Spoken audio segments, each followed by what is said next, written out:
Pirating has been identified as one of the biggest issues affecting the National Bus Association.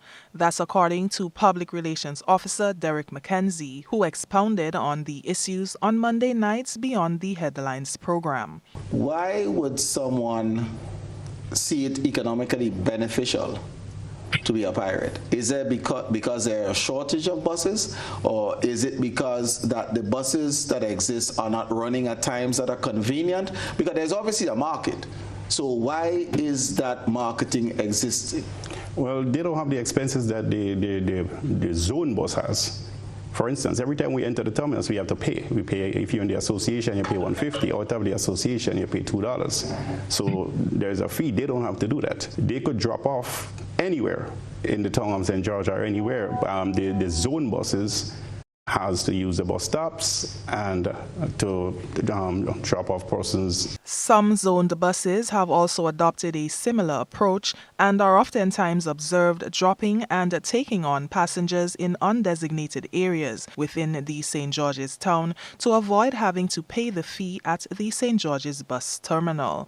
This is a common complaint for commuters, especially along the Grenville-St. David's-St. George's route, who are oftentimes left to wait for frustrating lengths of time before getting a bus. I have been on the bus stand for over an hour now. After I come out to work whole day standing 8 hours on your feet, when you come to get a bus, you cannot. The St. David bus driver have to do better than that. That's something we have been experiencing for a very long time. And when they run in, they come in all one at the same time, and you cannot get with the Granans bus have to come and pick us up, and they still vex when they do that. So I think they have to do better than that. Because look, right now it's a Granans bus that just stopped to bring up us in St. David's.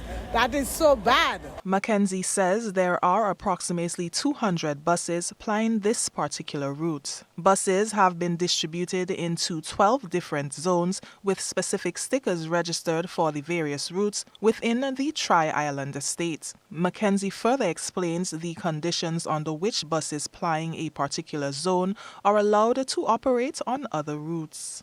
One of the reasons is that if you're living on a route between 5 and 8 o'clock, let's say you're living in Sotels and you operate in Grand Anse, you are allowed a trip to come down to operate on your route. The second reason is if you're doing staff, putting a staff sign, you're allowed to ply a route. The third reason is if you're on hired by an individual or a group of persons. But outside of that, no buses should be plying another zone. According to McKenzie, the association has been making efforts to get the relevant authorities to address the contentious issues. We have made numerous complaints to the authorities to see how we can cover it. I personally write letters, table it to the PSN Transport, South St. George and Central, hoping that they could remedy that.